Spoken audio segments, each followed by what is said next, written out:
Welcome to the Manders Mindset Podcast.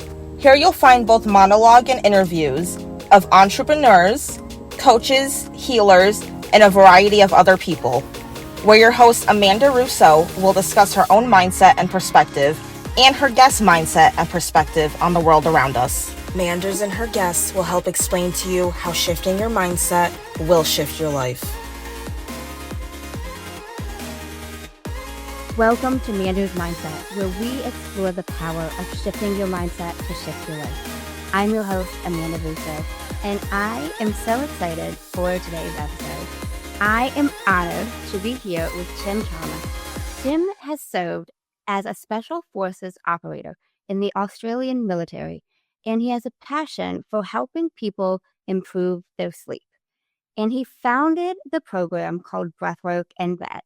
And I am so excited to chat with him today. Thank you so much for joining me. Amanda, it's so good to be here. Warm energy being sent from down under. I'm so glad to have you. So who would you say Tim is at the core? Tim's a kid that never stopped his wanting to adventure. Like there's always a new horizon. I had a bucket list of things I wanted to do. And the problem was I ticked them off. I was one of those people that actually tried to live without regrets. But then when you get to the end of that bucket list, you're like, what the heck? And I fell into a bit of a funk. And then I realized that my old way of moving wasn't serving me. And it was potentially a little bit selfish because it was all about, what Tim wanted to do and where Tim wanted to go. And so now it's funny. The things that you struggle with or struggle through or get a breakthrough in end up being the very thing that helps you serve others. Like the one thing experience that you didn't like or didn't want to deal with, when you do move through it, it gives you so much more value to others. And so if I'm talking to veterans, I use quite plain speak. I said, listen, you might not feel like you're special, but I bet you've been through some shit. And they start nodding. And I say, well, it's that shit we're going to turn into fertilizer. And the stinkiest shit, the shit you do not want to deal with, becomes the best fertilizer to help you grow and to help everyone else grow. And ask yourself the question, how many other people do you think are going through the same shit? Okay? Because even if it takes you a week to go through, a month, a year, a decade, to turn that shit into fertilizer, that's the amount of time you're going to be able to save all those other people going through the same shit, And in that moment, if you ask yourself that question, because that's a real question, how many other people are going through the same shit? And then they become people left and right of you. Give it a number, like, whatever it is. My pathway into this was the veteran space, but you could have, a relationship problem, breast cancer, whatever it is. Picture those people left and right of you, however many that is. In my idea, I thought maybe at least 1 million, And so I had 500,000 on my left, 500,000 on my right, all looking in, saying, Tim, you've got to find a way forward for you so you can find a way forward for us. And all the people listening right now, there are going to be people in your future that you possibly haven't even met yet that are going to say, you know what, we are so glad that back in 2025, you saw us, you broke your own isolation and made a choice to move forward. Because here's the thing, if you can make... it's sometimes hard when you're coming out of a problem, coming out of the shit. It might be a struggle to make an inch of progress, but you're no longer making 1 inch. You're making 1 million inches because you've got all those people with you. It's no small thing what you're doing. It's multiplied by 1 million. So you're no longer like 1 in 1 million. You are 1 million in 1. And once you get your head around that, that's when you become super powerful. I love the shit to fertilizer analogy. I loved that. Okay, no, that makes a lot of sense. Can you tell us a little bit about your upbringing? Take us back backwards Sure. a little bit. So I haven't spent that much time in the States, but think of the deep South where there's, back in the 60s where there was a lot of racial prejudice. I grew up in a very small country town, statistically Australia's most prejudiced town. My father worked for the Aboriginals, and a lot of, white folks didn't like us, and the Aboriginals didn't hate us, but they didn't trust us. But at about the 4 to 5 year mark, they realized Dad was a good guy. And then I got accepted into their culture. And I figured out pretty quick that in their culture, you can't say no to a kid that's under 5. And so I would always, when Dad would visit the camps and all that, I would always find the oldest guy, and that always make a particular thing. And I'd say, okay, hello, my name's Tim. What's your name? What do you make? He says, I make boomerangs. I said, great, make me a boomerang. And he'd just get up and would walk out in the bush, would walk around, would find the right tree branch, cut that, and I'd sit with him as he made the thing. And he'd engrave it, and then he'd just give it to you. So, to this day, I've still got these artifacts from, that upbringing. And I still go back there from time to time and spend time doing some, hunting and gathering, with the locals. So growing up in a space where, obviously there was no technology, it was very sort of free range, eating what they call bush tucker, which is basically anything that crawled, walked, or flew, we would eat. My favorite food growing up was a particular grub called a witchetty grub, which is like a big fat white grub, kind of tasted like an almond cheese. And a lizard called a sleepy lizard. In the local tongue, they call it galda. Or if you ever seen one of those shingleback lizards with a blue tongue, yeah, we used to eat those. And that was just a normal day upbringing. And I was terrified of sharks because where we were, there was great white sharks in the area, and I'd have nightmares, wake up screaming from these sharks. And it wasn't like the boogeyman, it's not real. These sharks were real, right? So one thing I do as an adult now, Amanda, is I go back to this place and I'll swim in the ocean. And I do a lot of spearfishing these days. So I'll swim in these oceans that I was once absolutely terrified to be in. And so it's so great to have a place that challenges you on such a deep level, because you're not the top of the food chain. So yeah, my upbringing, also my parents were missionaries. They worked in the church, so very, very conservative Christian in that space. And yeah, I in the 90s, when I graduated from high school, everyone was like, you have to get higher education. You are useless if you don't get higher education. But what nobody knew was I didn't know that I was dyslexic. So I really struggled with schoolwork. Like if I worked 300% bleeding from the eyeballs, I might get 55% on a test, maths, English, because I just didn't understand what people were saying. It's like a different language. So when everyone was getting higher education, I'm like, I'm done with books. I'm so done with books. This is not me. And I worked as what you would call a cowboy. In Australia, we'd call them jackaroos or ringers. Just herding cattle on horseback in the outback. And that was good. But eventually I just got tired of looking at cow bums, and I wanted to do something completely opposite. So I started, working in town, working in a bank, and I had no idea what I wanted to do. I just had a lot of energy. So someone once described me as a guided missile without a guidance system. So lots of energy, no direction. And it was only when I had like an experience that kind of completely destroyed me that I really started getting some ballast, so to speak, knowing my up from my down, knowing who I was. And I realized that the biggest gifts we can have kind of wrapped in shit. How so? Well, think about this, turning shit into fertilizer, like, the ability to have empathy for another human being. That is a painful experience. The shit is wrapped around the inside, where once you work through that, you actually have empathy for another human being going through that. And you have the ability to break that person's isolation.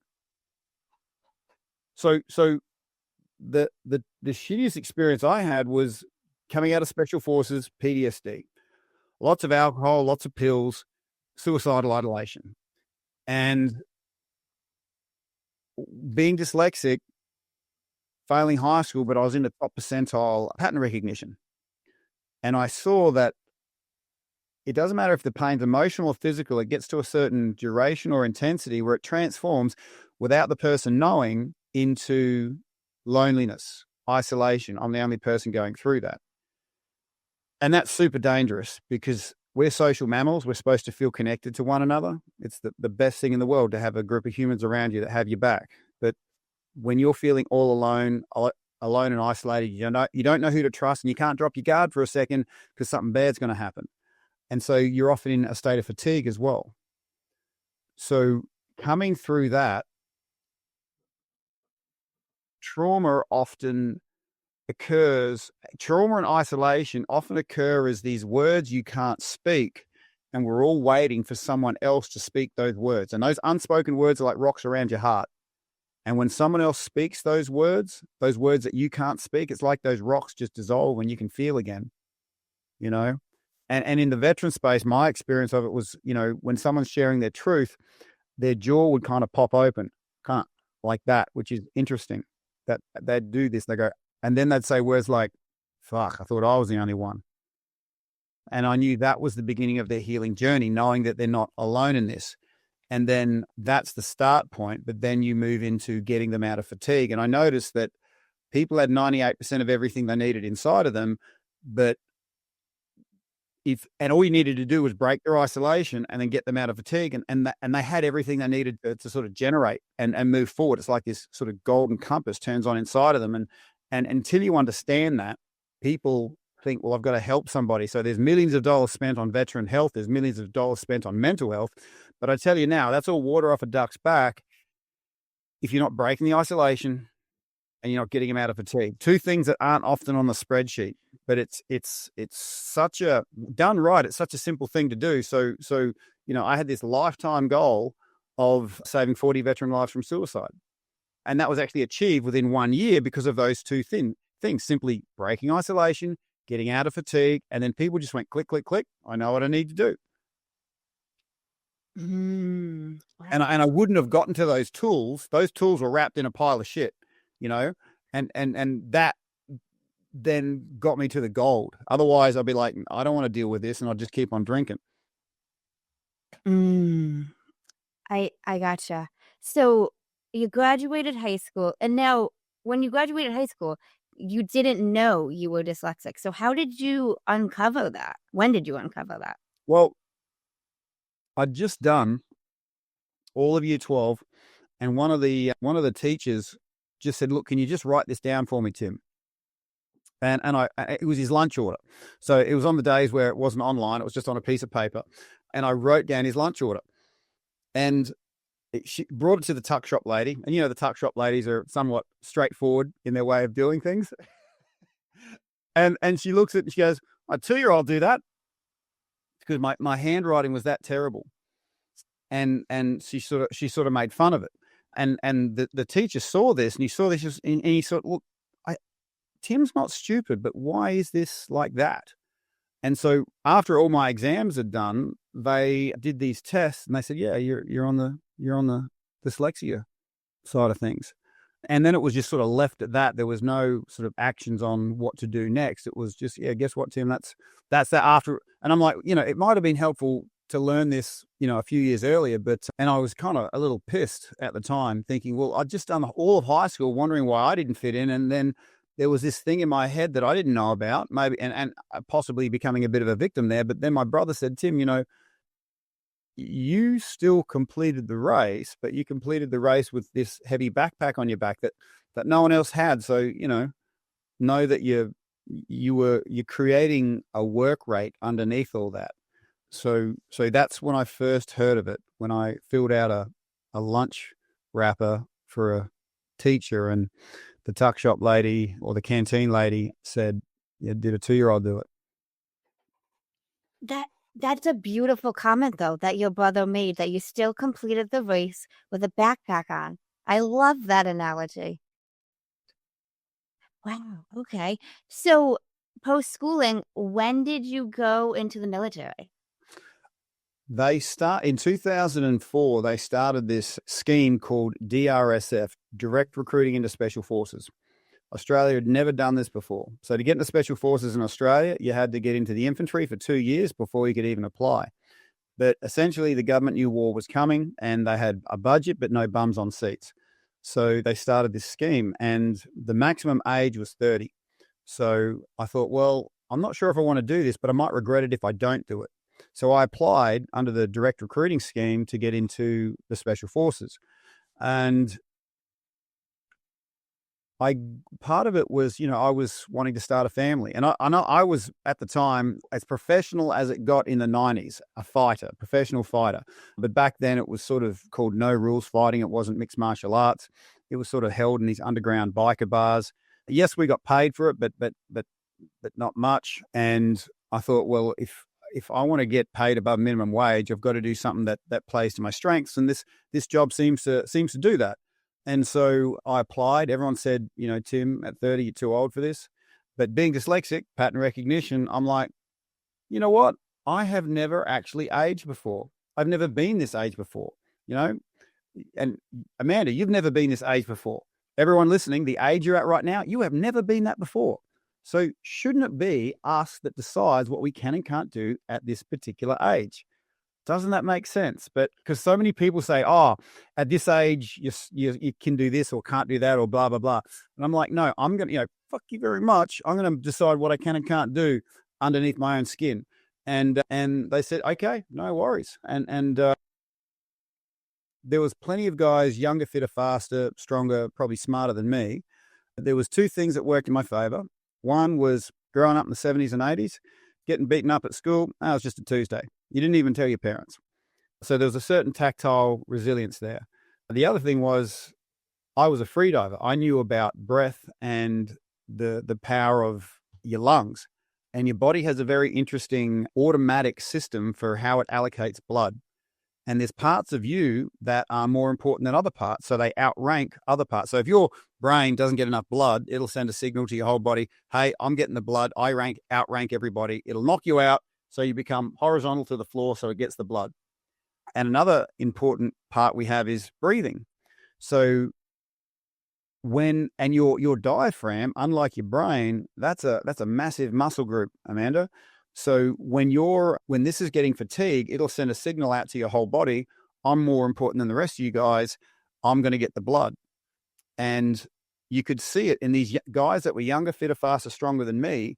When their breath would go, a third of their blood would go away from their arms and legs that were, clearly stronger than mine. And they'd be going, meanwhile, old man Tomo, they used to call me, not a fan of the name, but that's what they called me, just didn't stop. Because my blood was in my arms and legs, albeit my weaker arms and legs, but my lungs were strong. So breath work gets a little confused in the sort of the woo-woo space of, it just feels amazing. Yes, it feels amazing, but there is a palpable performance edge to breath work as well. So that's what got me by. And the special forces, it's a kind of a funny world to live in, because when you go into it, you disappear.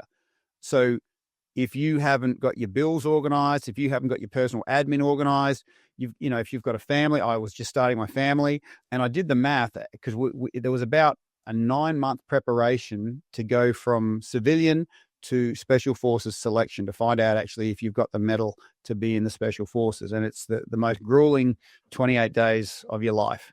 And it so happened that my firstborn was going to get born on my special forces selection. And they said, look, Tim, you got a choice. This is special forces selection. You can do this, or you can see your son board. You can't do both. And that was really hard, because I'd worked super hard to get there.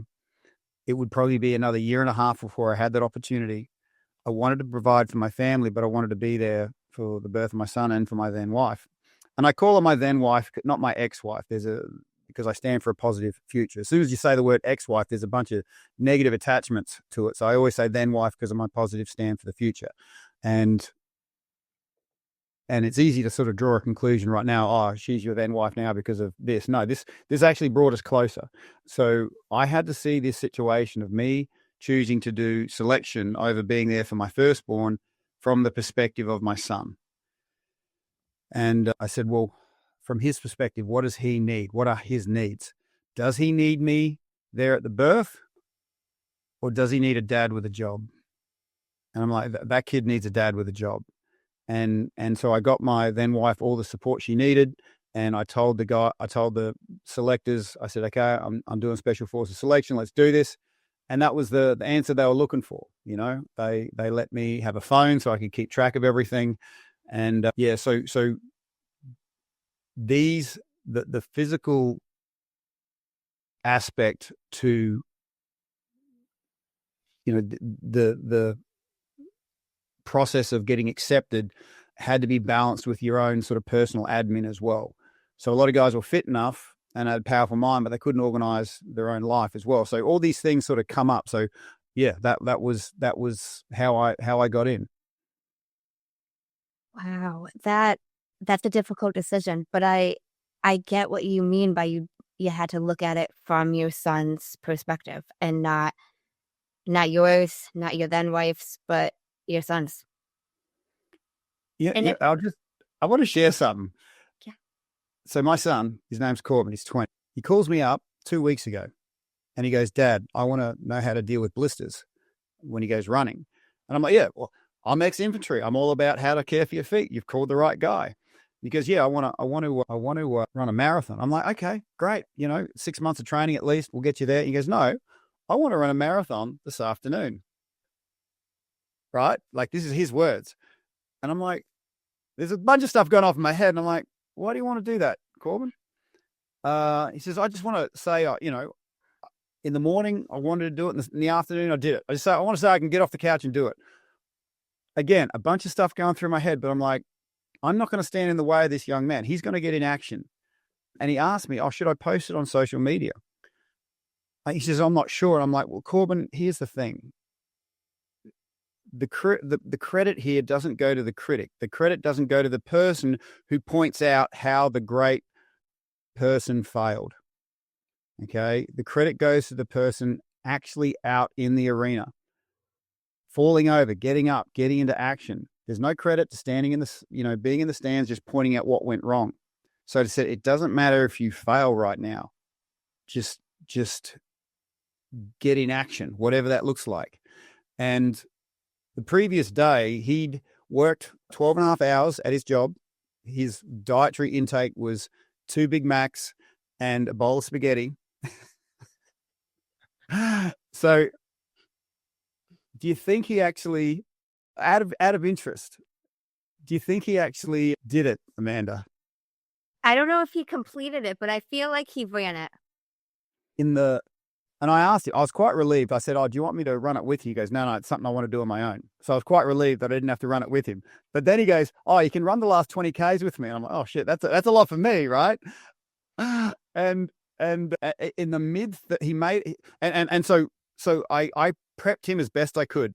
I showed him how to bulletproof his feet with blisters. I got his tissue salts ready to go. I was his support crew, making sure he had the right nutrition because the body only holds 2,000 calories. And that's why most people sort of stop after 2 hours of work.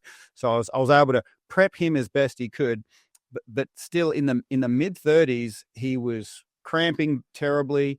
He was having these full body spasms that kind of blacked him out for a bit. And I ran the last 15 Ks with him, but he did it. He freaking did it in 5 hours, 20 minutes. That's amazing. Why are you shaking your head?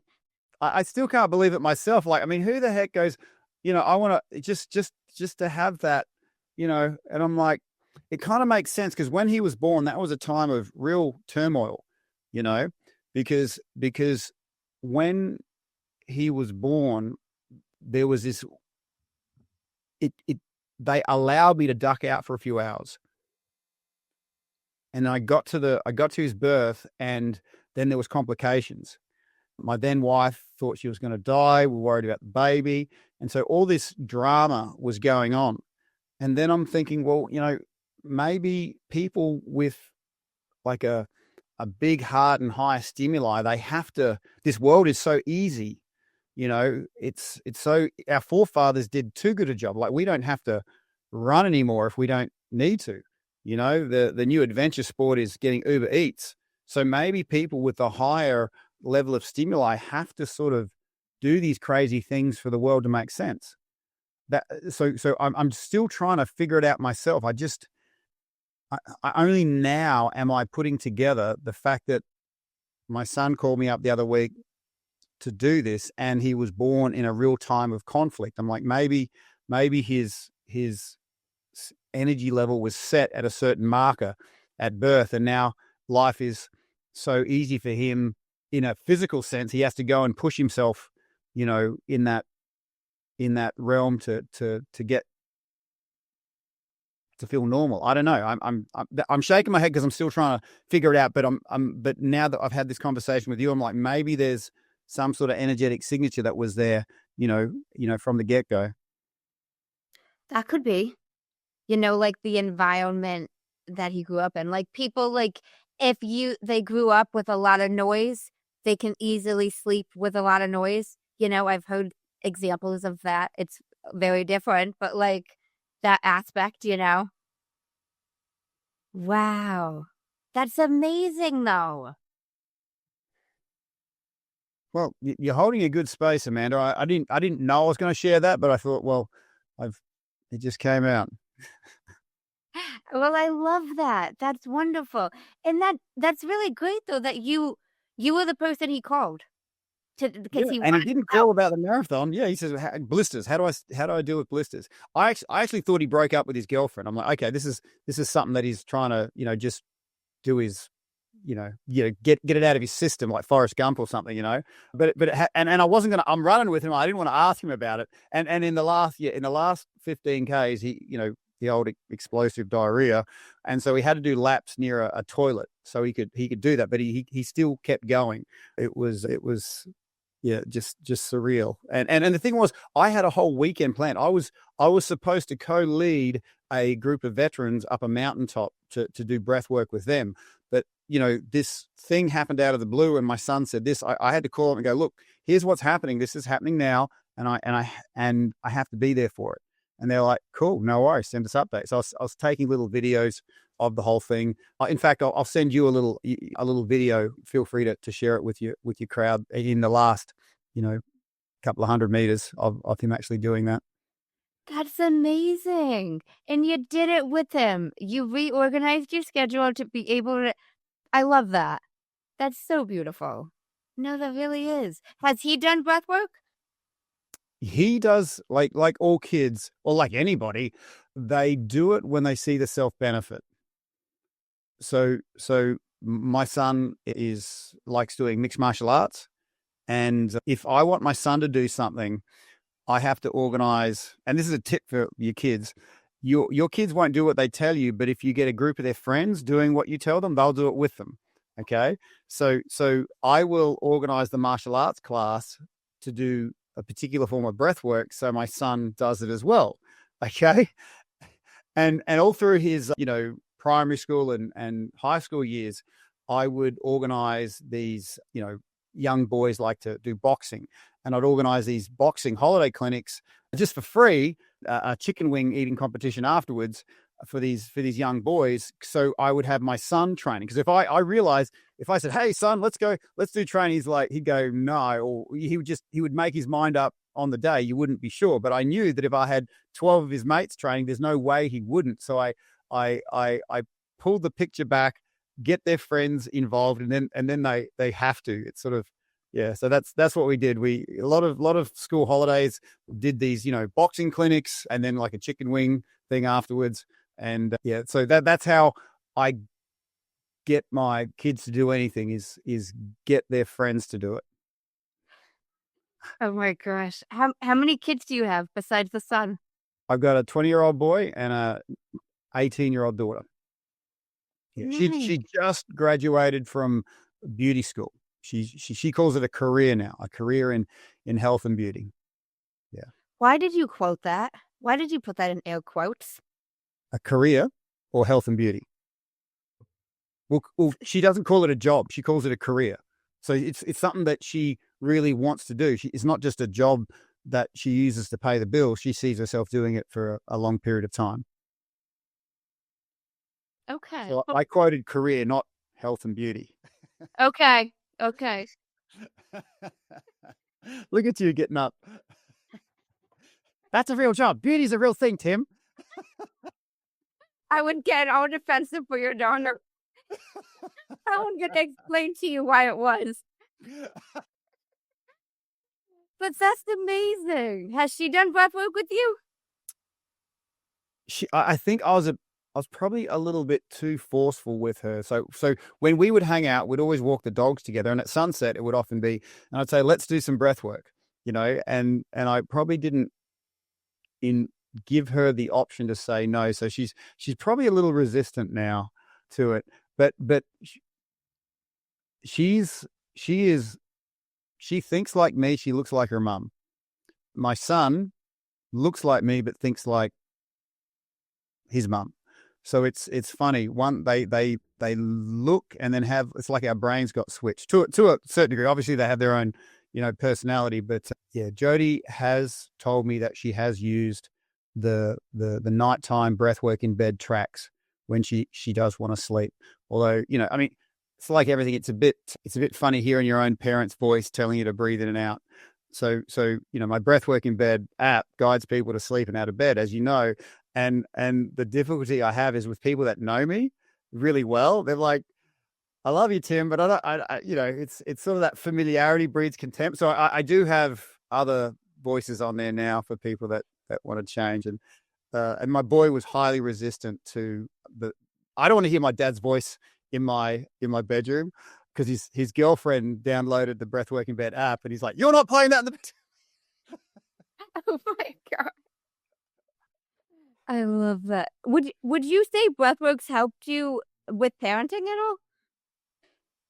Well, here's the thing. I really discovered it and created something with it post-divorce.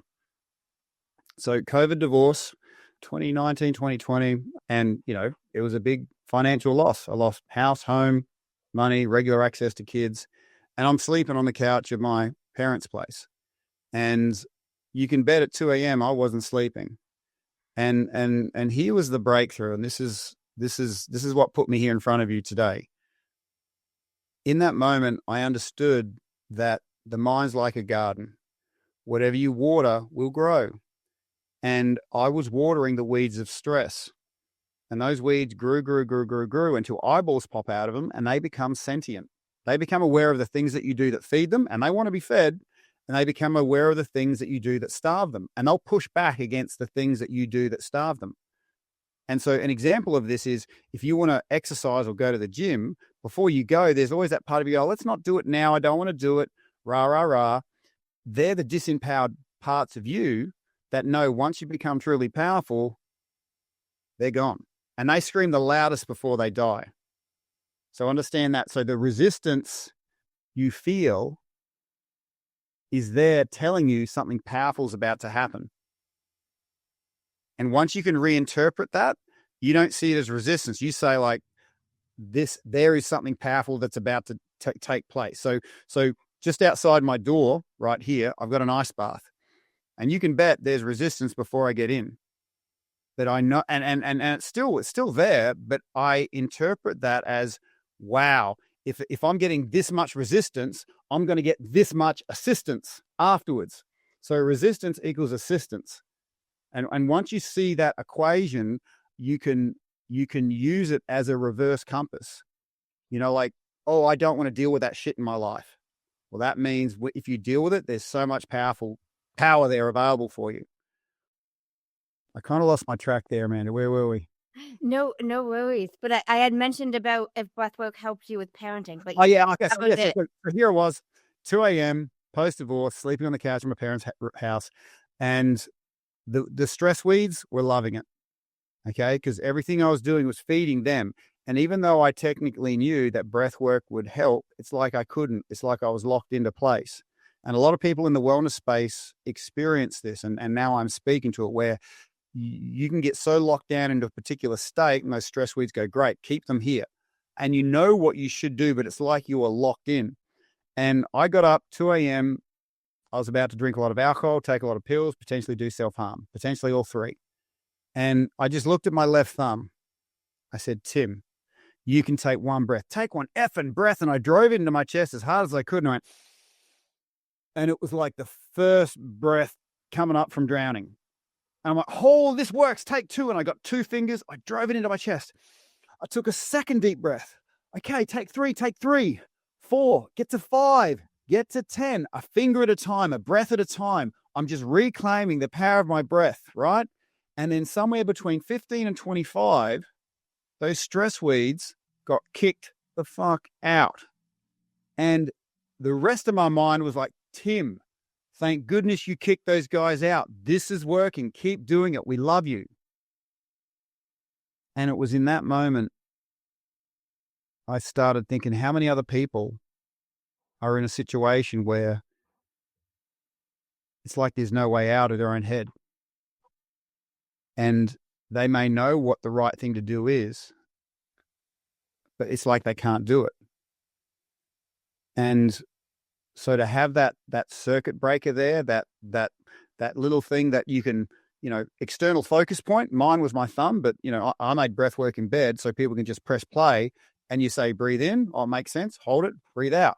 Those simple things, that little external focus when you're in the mix of it to then get you out of it. And I've never found anything that acts so rapidly as breath work does. Between 60 and 90 minutes done right, that stuff in your head gets kicked out.